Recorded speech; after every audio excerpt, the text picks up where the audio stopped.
Please اس شو کے بعد نا ضرور قرآن مجید ترجمے والا کھولیے گا اور سورہ مریم سورہ نمبر 19 ہے آیت نمبر 88 سے لے کے 92 تک غور کیجئے گا کہ اللہ تعالیٰ اس میں کیا بیان کر رہے ہیں. اللہ تعالیٰ کہتے ہیں کہ یہ جو کہتے ہیں کہ خدا نے الرحمن نے بیٹا جنا، نعوذ باللہ ثم نعوذ باللہ، اللہ تعالیٰ کہتے ہیں کتنا بڑا کلمہ ہے جو ان کی زبانوں سے نکلتا ہے.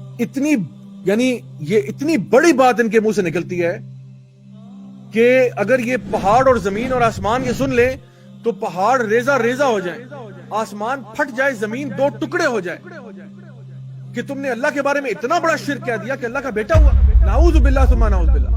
سو وہ چیز جو کرسچن اکیڈیمکس بھی نہیں مانتے، امیجن کریں کہ چوتھے محلے سے ایک مسلمان اٹھ کے کہہ رہا ہے کہ نہیں میں نے منانی ہے. جو کرسچن اکیڈیمکس ہیں وہ بھی کہہ رہے ہیں کہ this is pagan. Now, we understand that December 25th is more than likely not the actual birth date of Jesus Christ. We understand that. In fact, we can be pretty sure he wasn't born that time of year. Up to 400 AD, no Christians were celebrating Christmas around the 25th of December. What does the Bible say about Christmas?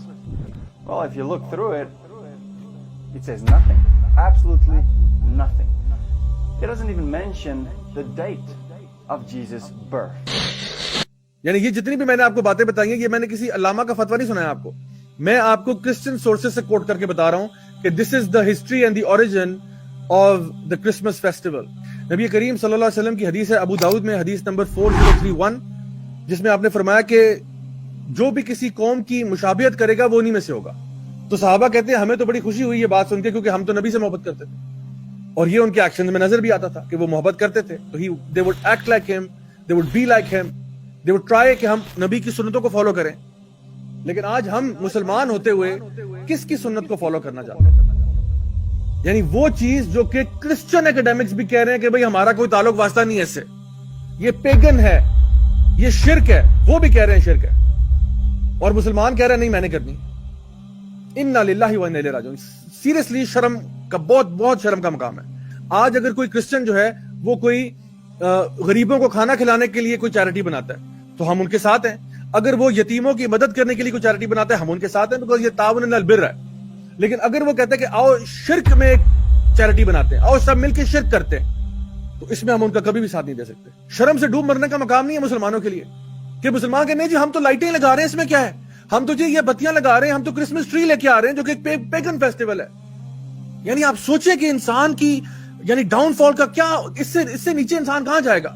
وہ جو لا الہ الا اللہ پڑھنے والے لوگ تھے کہ ہم کسی کی عبادت نہیں کرتے سوائے اللہ سبحانہ تعالیٰ کے، وہ اس قسم کی شرکیہ چیزوں میں پارٹیسپیٹ کر رہے ہیں، اپنی آخرت کو داؤں میں لگا رہے ہو. قرآن مجید میں اللہ تعالیٰ فرماتے ہیں ان الشرک لظلم عظیم، سب سے بڑا ظلم جو اس کائنات میں ہو رہا ہے وہ شرک ہو رہا ہے کہ اللہ تعالیٰ تمام گناہوں کو معاف کر سکتا ہے لیکن شرک کو معاف نہیں کرے گا. انسان کے اندر رائی برابر بھی شرک آ جائے، ہلکا سا بھی، یعنی اللہ کے علاوہ آپ ایک کسی مکھی کو بھی ساتھ شامل کر لیں تو یہ اتنا بڑا گناہ ہے. اللہ تعالیٰ کہہ رہے ہیں میں تمام گناہ چاہوں تو معاف کر دوں لیکن شرک معاف نہیں کروں گا.